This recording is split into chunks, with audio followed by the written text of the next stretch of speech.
Tapi secara di internal, sana kebatinannya, terus ada perintah langsung nggak dari Ibu Komando, semua tegak lurus hak angket ya? Saya yakin 200% Megawati setia kepada konstitusi. Dan kesetiaan saya kepada Ibu Mega dari kecil sama-sama sampai hari ini. Karena kesetiaan dia kepada negara.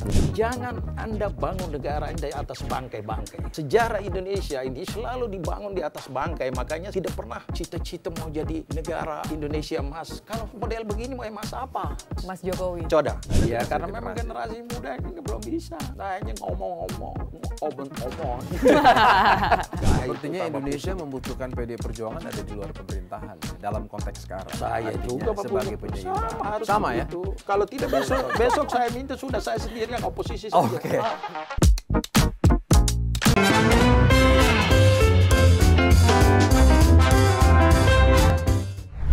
Ketemu lagi di Lanturan, lanturnya pasti mudah-mudahan relevan. Hari ini Gus Takim sakit, saya ditemani oleh harusnya Ning Putu, tapi jadi ini Ni Putu Trisnanda. Dan ada tamu kehormatan yang memang juga Ketua Dewan Kehormatan PDI Perjuangan, Bung Komarudin Watubun, Tanawani Mora. Apa artinya? Apa kabar? Itu Sehat. marga yang diberikan dari Serui. Apa artinya itu? Tanawani Mora itu ada marga dari Serui, Oh, dari Serui. yang berikan kepada saya, diangkat. Jadi diberi marga itu. Dan itu yang membuat Bung Komarudin sejak tahun 99 ya, ada di... Wah, 99 apa?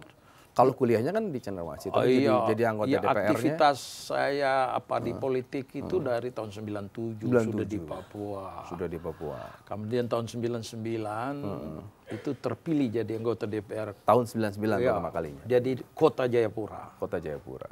Padahal lahir di Tual ya, Iya. Maluku. Kemudian naik provinsi 10 tahun baru masuk Senayan. Oke. Jadi kalau DPR RI di Senayan itu yang jenjang begini itu mungkin berapa ekor saja. Oke. Nah, tapi Karena itu yang semua, penting kan, karena Beka? semua main potong kompas. Apalagi kayaknya belakangan ini memang banyaknya yang potong kompas. Lain emang kalau wartawan politik. Biasa ketemu manggilnya juga BK. Itu Kelihatan namanya orang Bung dekat. Komar. Bung Komar. Bung Seperti Komar. Instagramnya. Iya. BK lain. Jadi hari ini kita mengundang Bung Komarudin itu tujuannya adalah ingin memastikan sebetulnya PDIP ini serius nggak dengan hak angket. Kenapa? Di ruang redaksi ini kita selalu diskusi saat HUT ke-51 PDI Perjuangan dengan tema Satyam Eva Jayate, kebenaran pasti menang. Kita berpikir, wah PDIP akan menempuh jalur pedang untuk menegakkan kebenaran. Berada di garis paling depan. Paling depan.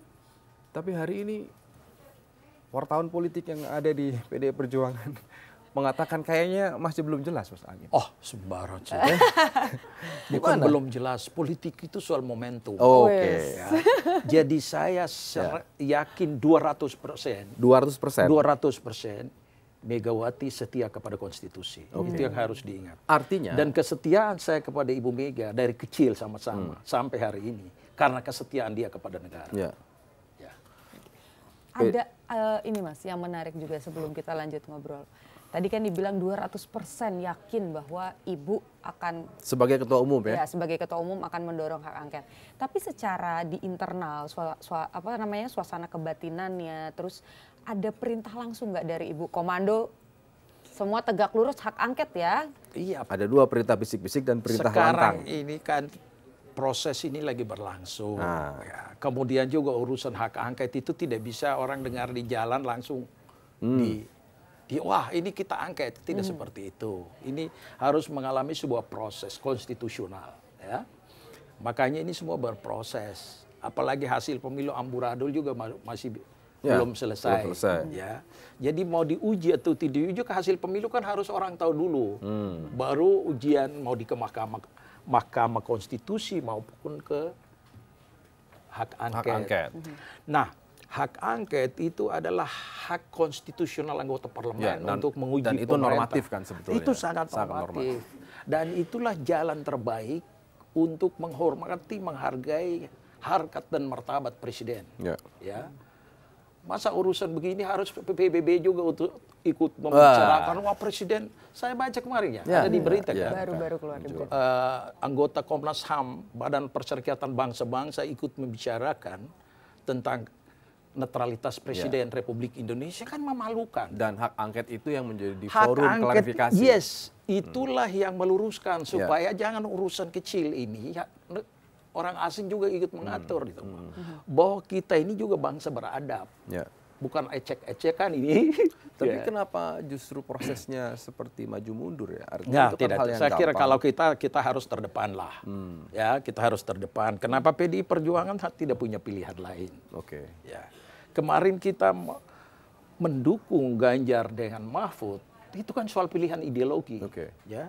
Jadi aneh bin ajaib kalau sekarang kita mulai ikut-ikut ramai lagi bergabung, itu menurut saya tidak bisa diterima secara akal sehat. Oke. Itu. Artinya alur berpikirnya kan begini, ketika saya sekali lagi masuk ke tema ulang tahun kan, Satyam Eva Jayate. Ya kan, kebenaran pasti akan jadi pemenang. Kemudian dan itu momentumnya kan di saat PDI Perjuangan protes soal pengangkatan konstitusi di MK dan sebagainya, sehingga tebakan kita itu memilih tema itu. Nah, kemudian berlanjut, kira-kira setelah ini kan harusnya akan jalan. Maka jadi yang harus diproses. Kenapa kita harus dorong? Ya saya sebagai anggota DPR juga dari fraksi PDI Perjuangan. Tentu saya dorong fraksi dan juga minta Ibu ini hanya satu-satunya jalan untuk menunjukkan kredibilitas PDI Perjuangan. Kenapa? Pertama, aspek konstitusionalitas. Ya. Ya, ini adalah jalan konstitusional. Supaya apa? Supaya rakyat di bawah jangan dibenturkan untuk urusan-urusan ini. Biar institusi itu yang menyelesaikan. Satu. Kedua, ini cara untuk juga memastikan bahwa saling tuduh-menuduh ini bisa diselesaikan di situ. Kan belum tentu juga presiden bersalah. Ya. Oke? Termasuk misalnya soal bansos. Soal bansos dan seterusnya. Meskipun bansos ini dibagi sampai hari pemilihan. Sesudah itu tidak dibagi lagi. Tapi kan belum tentu. Iya, makanya itu penilaian saya. Ya. Tapi daripada nanti saling tuduh Belum tentu menuduh. benar jumlahnya Belum tentu 10, benar. jangan-jangan setelah masuk Iya. angket jadi jumlahnya 20. Mari kita uji di institusi resmi. Supaya tugas rakyat sudah kami beri kedaulatan.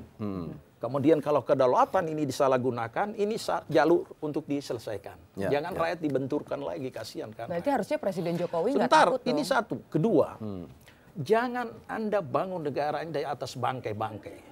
Ya. Sejarah Indonesia ini selalu dibangun di atas bangkai, makanya tidak pernah cita-cita mau jadi negara Indonesia emas. Kalau model begini mau emas apa? Apanya jadi emas? Mas Jokowi. Coba lihat. Tahun 65 kita tidak selesaikan masalah. Ya. Sampai sekarang Bung masih Karno ada. lengser, kita jalan terus saja. Seolah-olah tidak ada masalah. Ya, 98 juga. Pak Harto muncul dengan Bapak Pembangunan. Apa yang dibangun? 30 tahun menjadi masalah, turun lagi 98 pecah. 98 ke sini sekarang dihancurkan lagi. Ya. Jadi kalau kalau Pak Presiden mau jadi good father, mestinya masalah ini harus diselesaikan. Termasuk soal misteri soal misteri ini harus supaya kalau dia sudah naik dengan bagus kemarin pengakuan dunia terhadap pemilihan presiden periode pertama itu kan luar biasa. Itu sampai John Kerry hadir di ruang sidang di sana. Pemimpin dunia semua hadir. Apa artinya? Dunia bersuka-cita menerima Indonesia sebagai negara demokrasi. Yang dijaga oleh Jokowi adalah akhir masa jabatan ini jangan sampai menjadi pilu. Sedih gitu loh. Ya. Kalau kita ngobrol, kalau semua kader PDI Perjuangan sikapnya seperti Bung Komarudin clear. Tapi kan ini pasti ada juga namanya politik kan, bicara soal ngobrol di panggung belakang, ada kepentingan-kepentingan yang harus dibarter. Ya itu yang harus begini ya. Kader-kader kita harus belajar untuk saya selalu tekankan soal adanya satu kata dan perbuatan. Ya. Kan suka orang PDI Perjuangan ini selalu bicara adanya satu kata dan perbuatan. Tapi tidak tahu kalau ini media seluruh dunia ini lagi sorot kata-kata itu. Nah itu diuji lewat tindakan dari waktu ke waktu. Jadi yang gaya-gaya begitu harus ditinggalkan. Itu gaya politik kuno itu. Apa yang kau katakan, kau kerjakan. Ya. Termasuk posisi ketua umum yang clear katakanlah memerintahkan untuk ada di jalur konstitusi. Saya kira ini kan bukan kali pertama yang sampai publik itu kan menilai bahwa yang menggagalkan pertama keinginan 3 periode itu adalah Ibu Megawati Soekarno Putri. Artinya itu clear soal konstitusi. Ya kalau itu clear karena pidato resmi Ibu dan Ibu kalau urusan konstitusi itu clear. Tidak ada, tidak perlu diragukan. Artinya perintah ketua umum terkait menjalankan hak angket di DPR juga harusnya clear. Harusnya clear. Tapi ini Bung, ada yang menarik. Apa itu? PDI Perjuangan itu kan selalu bicara bukan hanya soal apa yang disampaikan lewat mulut, tapi juga soal simbol-simbol. Nah ini kan lagi ramai banget hak angket, bahkan keluar pertama dari Mas Ganjar, capres yang didukung PDI Perjuangan. Tapi kemarin pas paripurna pembukaan, ada yang malah tugas ke luar negeri, ke Perancis. Sebut aja siapa. Ada siapa? Malah cuma satu kan tuh? yang nyebut. Ada ketua DPR Puan ketua Maharani DPR, yang itu kan malah ke fraksi PDI Perancis. Perjuangan. Dan kata-kata sambutannya diserahkan ke Bang Dasko, abis itu sebagai wakil ketua DPR. Yes, dan kalimatnya adalah menang kalah itu disinggung situ harus siap dan lain-lain. Sebenarnya itu normatif. Saya bisa pikir dibaca itu jawaban normatif. Puan ini pemimpin, dia pemimpin untuk semua. Oke, jadi harus dipisahkan pendapat dia sebagai orang partai dan juga sebagai ketua DPR. Itu pendapat normatif. Benar. Ya soal bertarung itu pasti ada yang kalah, ada yang menang. Tapi yang kita persoalkan sekarang menang itu dengan aturan atau tidak dengan aturan, kan itu yang kita bicara sekarang. Jadi saya kira itu tidak mempengaruhi urusan. Jadi kalau ada yang membaca misalnya, dengan apa yang dilakukan Mbak Puan kemarin, ini kayaknya kok PDIP jadinya nggak firm nih. Nah, saya yakin Mbak Puan bukan jadi diktator. Mbak Puan itu taat kepada aturan organisasi.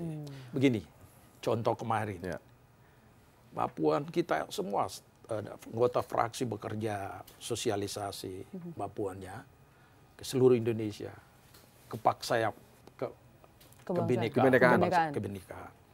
Tapi ketika waktu survei tidak mendukung, Ibu kasih rekomendasi ke Ganjar, Mbak Puan tampil di depan. Oh, sportif. Sportif, Mbak Puan sportif lah. Jadi saya kira ini dinamika saja.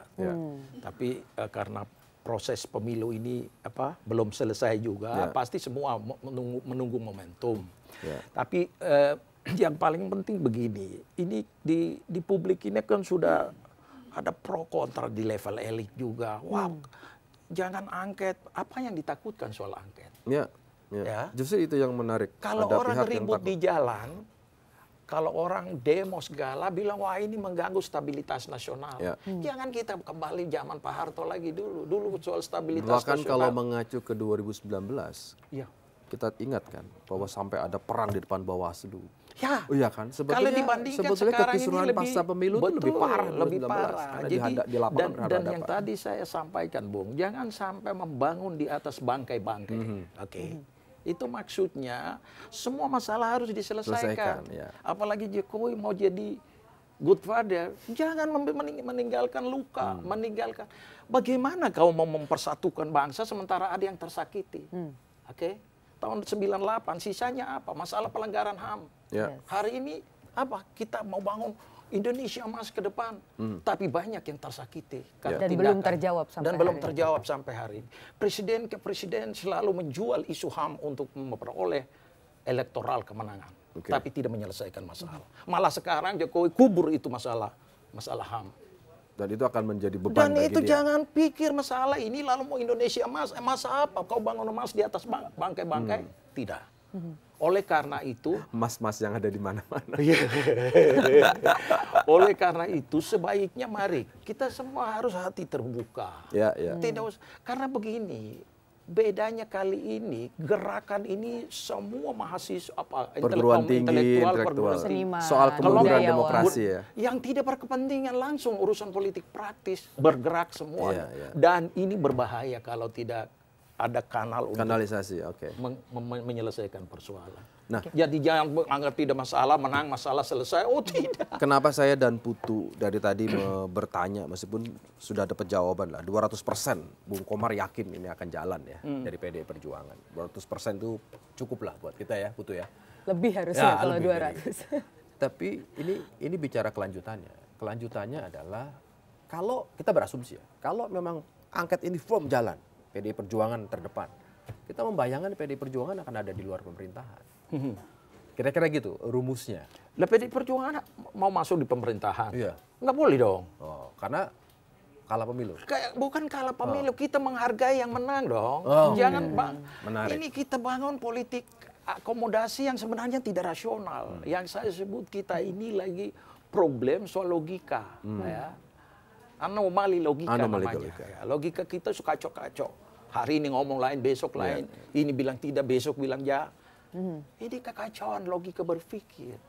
Dan ini berbahaya bagi generasi muda yang akan datang. Kalau ini diterima menjadi kebenaran. Jadi menurut Bung Komar sebaiknya PD Perjuangan ada di luar pemerintahan setelah 20 Oktober 2024. Kenapa begitu? Karena PD Perjuangan ini berjuang dari awal muasalnya berjuang untuk demokrasi.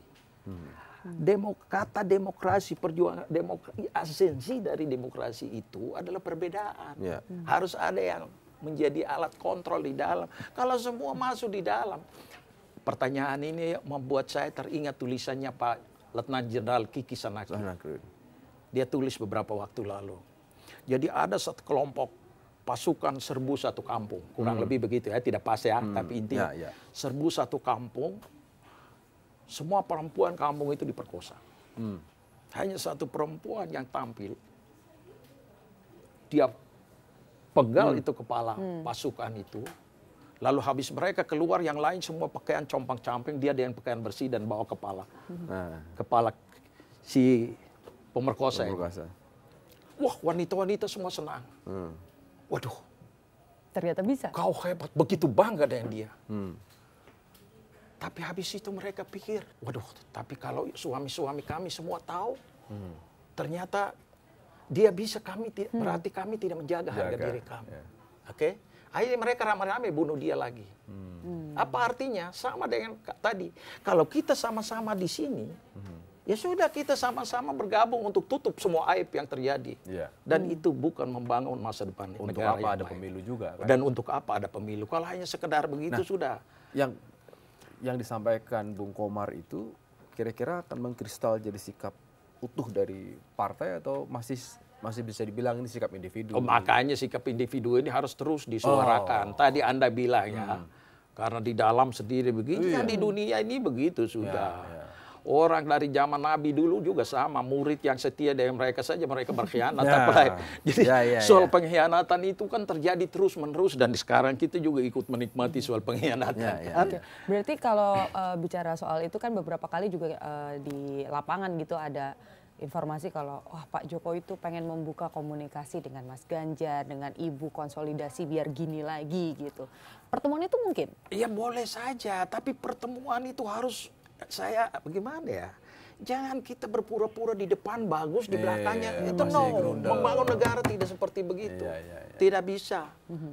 Anda harus tulus dan ikhlas kalau bangun republik. Mana pendahulu-pendahulu itu modelnya begitu. Mereka berantem tapi tulus mereka. Jadi menurut Bung Komar itu, kalau PD Perjuangan mengambil posisi di luar pemerintahan terkait hasil pemilu 2024, ini bagian dari penghormatan atas sistem demokrasi. Dan PD Perjuangan punya sejarah itu kan? Punya sejarah ada itu. di luar pemerintahan, bahkan melawan Orde Baru 10 tahun di luar. Jadi bukan berarti kita membangun negara, menjaga persatuan itu semua harus sama-sama di sini. Itu namanya buat kompromi untuk menutup dosa-dosa ini. Ya, jadi harus ada yang ingat, Anda ingat ya, seperti sekarang lagi ramai-ramai yang belum tentu benar. Ya, ada bocor tipis-tipis. Tempo tahu. Ada tambang segala macam, gila-gilaan, jual beli di mana-mana. Jadi ini ibarat kita bertiga duduk ini, ada bau kentut. Tapi kan tidak tahu siapa yang kentut.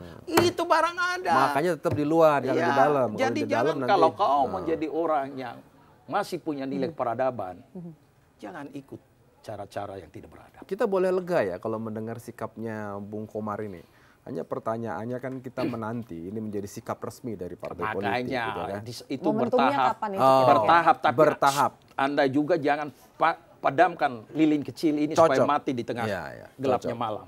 Nanti saya juga dunia republik ini jangan kacau. Biarkan 1, 2 ya menyala ya.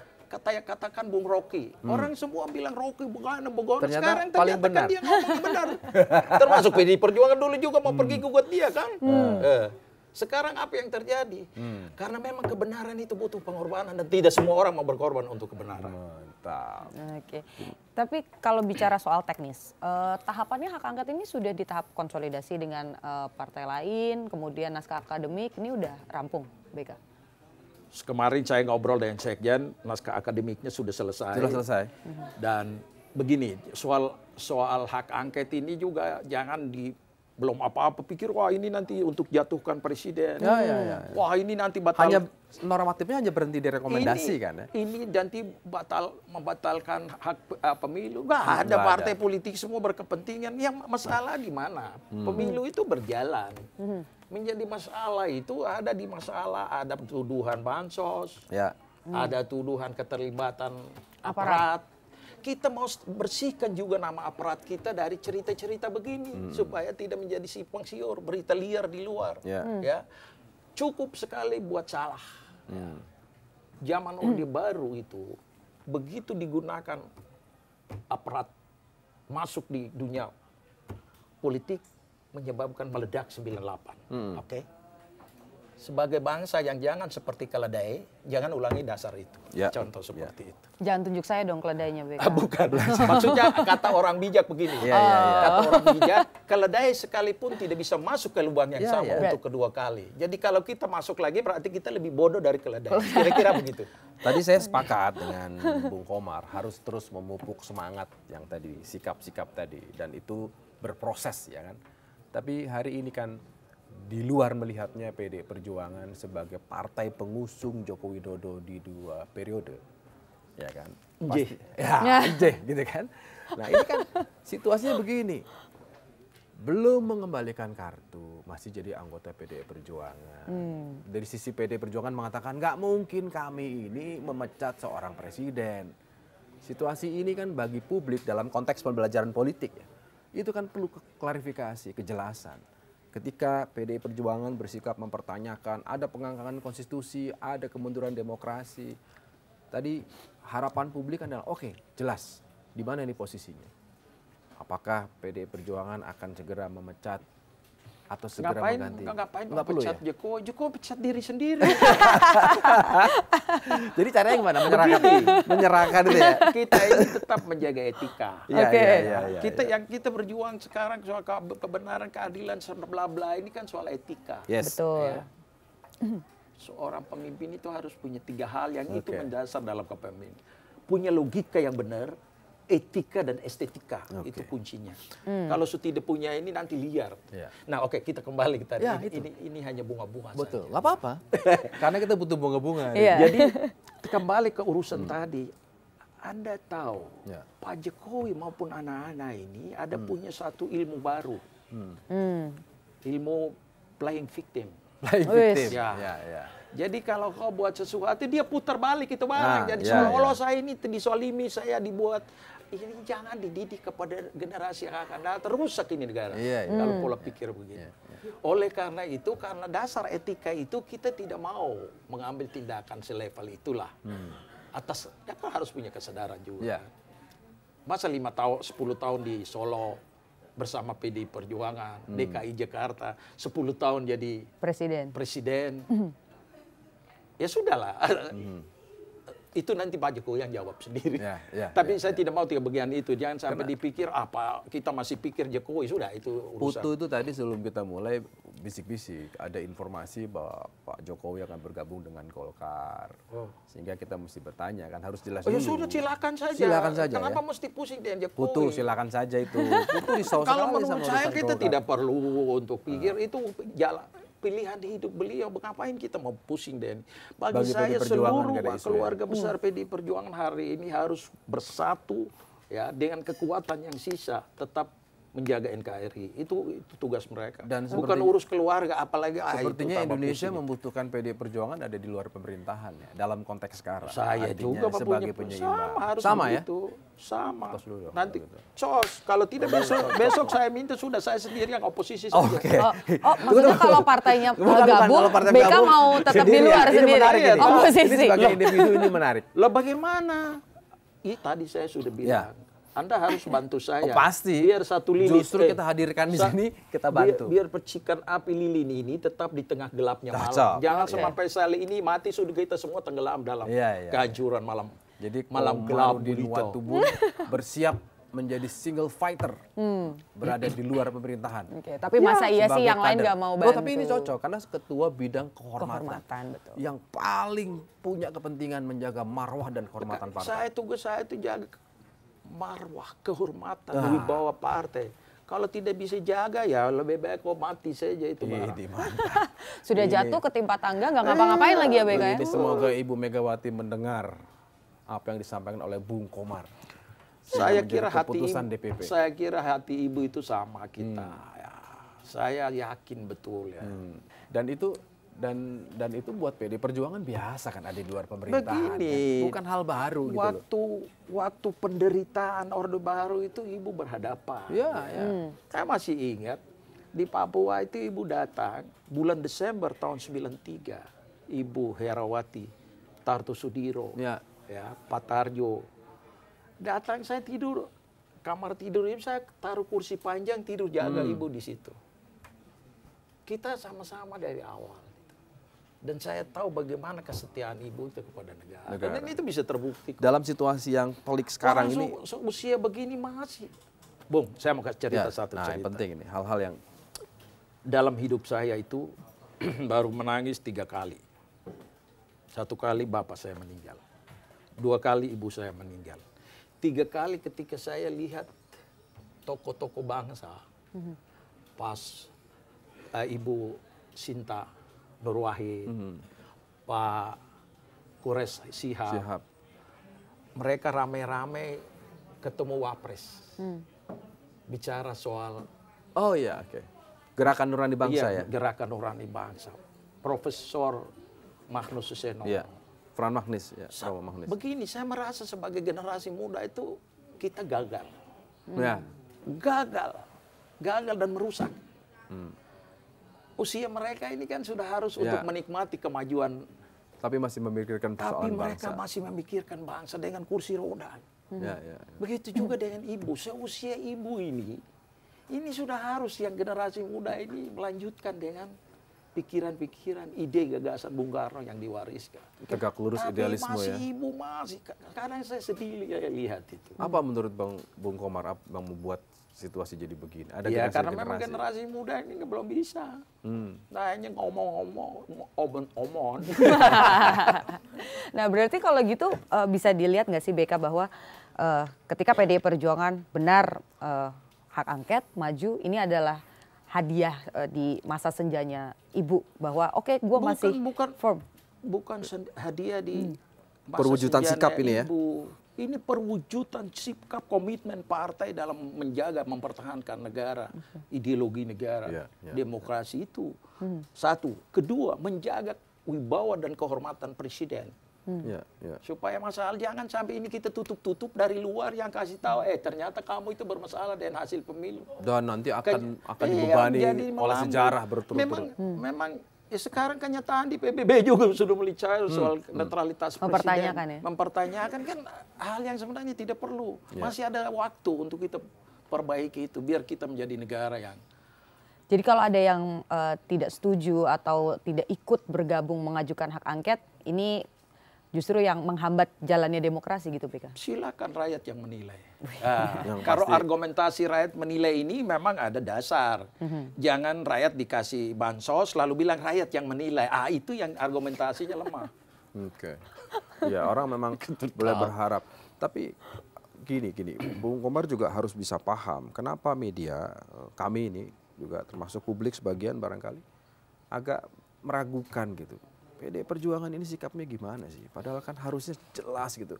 Apa ini proses atau memang di dalamnya juga wajar lah ada perbedaan. Tugas kau juga mendorong. Iya toh. Banyak ya tugas kita ya Mas Yogi. Banget. Kita harus sama-sama punya tanggung jawab. Ini tanggung jawab Republik untuk Republik. Artinya Bung Komar bilang ada mobil yang mogok di tengah-tengah gitu loh, perlu didorong gitu kan. Tadi saya bilang, kau lihat sejarah dunia itu dari zaman Nabi Adam sampai terakhir Muhammad itu pasti ada pengkhianatan dalam perjalanan itu. Jadi itu bukan barang barang baru toh. Ya, ya, ya. Dan kekuasaan itu memang mengerikan berarti BK ya? Bukan Mengerikan atau enak bukan justru? mengerikan, mengasihkan. Mengasihkan. Karena begitu asik orang tidak pakai otak lagi. Oke.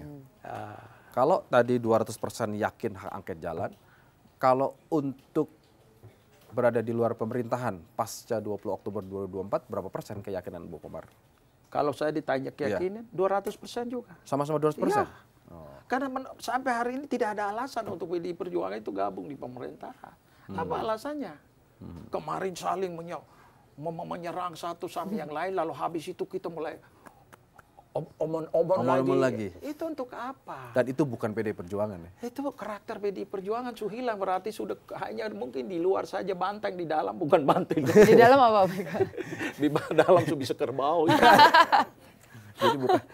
Jadi ini penting, kenapa? Karena kita akan memasuki sisa masa kerja DPR 2019-2024 yang tinggal hitungan bulan. Kenapa kemudian publik seperti ingin keburu-buru melihat itu? Karena ingin segera, ini waktunya secara waktu cukup atau enggak ini? Kan tinggal sisa 6 bulan ya kan? Tinggal Begini 6 bulan. ya, begini. Ini kan soal konsistensi, Ya. soal komitmen. Bagi saya, PDI Perjuangan harus all out menunjukkan komitmennya. Bahwa terakhir tidak bisa, ya sudah. Lain Ini cerita. kemampuan kita sampai di sini. Karena DPR ini kan bukan PDI Perjuangan sendiri. Di sana tuh berbagai fraksi dan berbagai kepentingan. Tapi kan harus ada yang menunjukkan sikap bahwa inilah sikap kita. Jangan semua rame-rame atas nama stabilitas, atas nama mau kejar Menuju Indonesia 2045. Emas 2045, tapi emas di atas bangkai-bangkai itu untuk apa? Dan Bung Komar sebagai kader senior PDI Perjuangan yakin di dalam tubuh PDI Perjuangan masih banyak orang-orang yang berpikiran Saya idealis kira seperti kita di dalam itu banyak juga. Oke. Teman-teman banyak masih rasional, cuman kita terikat dengan aturan-aturan organisasi, makanya takut-takut ngomong omon atau gimana? takut-takut omon-omon. Ya. Oke. Tapi kalau saya ngomong Sikap pribadi. ya pribadi, tetapi tetap ngomong di atas dasar organisasi. Karena saya jaga, Ketua Bidang Kehormatan. makanya saya harus pegang pada aturan. Saya ngomong ini aturan organisasi semua. Oke. Oke. Tapi kira-kira kalau hak angket kan tidak bisa sendiri nih, harus ada konsolidasi dengan partai Jadi politik begini, hak lain. angket itu kan Sama 24 siapa 24 BK pengusul ya? kira-kira? hak yang diberikan oleh konstitusi kepada anggota DPR untuk Dugaan menguji- penyalahgunaan undang-undang. menguji dugaan penyelenggaraan negara Undang-undang. dalam melaksanakan konstitusi undang-undang. Pertama yang dilakukan adalah 25 orang terdiri dari fraksi yang berbeda. Ya, dua Berarti fraksi harus berbeda. lebih dari satu fraksi kan. Dua Setelah fraksi. itu mereka buat tanda tangan tentu dengan alasan-alasan, baru mengajukan kepada pimpinan. Pimpinan ajukan ke Banmus, mengagendakan untuk diparipurnakan. Setelah diparipurnakan berarti menjadi keputusan DPR. DPR. Dari Setuju atau tidak jadi setuju? ya jadi keputusan DPR baru dibentuk tim pansus yang lengkap. Ya. Nah, tapi kira-kira yang komunikasi informal gitu terkait dengan hak angket ini sudah ada belum PDI Perjuangan dengan Kalau sekarang Yang ini kan menarik ya, semua partai politik bicara atas nama tunggu PDI Perjuangan? Bukan, tidak begitu. Atas nama demokrasi, Tunggu. atas nama atas nama demokrasi, atas nama keadilan, atas nama hukum. Siapa yang tunjukkan? Tidak ada saya orang yang bertanggung jawab. Jangan semua kayak tikus basah ketika kebenaran Tikus memanggil. Ketika kebenaran memanggil ya semua baku begini. Ya. Buat apa? Jadi kalau misalnya itu ada yang bilang kita mau hak angket, tapi tunggu PDI Perjuangan dulu lah sikapnya gimana, itu gimana tuh BK? Ya. Tapi kan sudah dijamin 200% bahwa PDI Perjuangan ini jalan. Gak ada urusan ya, masing-masing semua bisa mengajukan hak menurut angket. saya semua partai sekarang tunjukkan komitmennya, kesetiaan kepada apa yang pernah dikatakan. Wah ini demokrasi.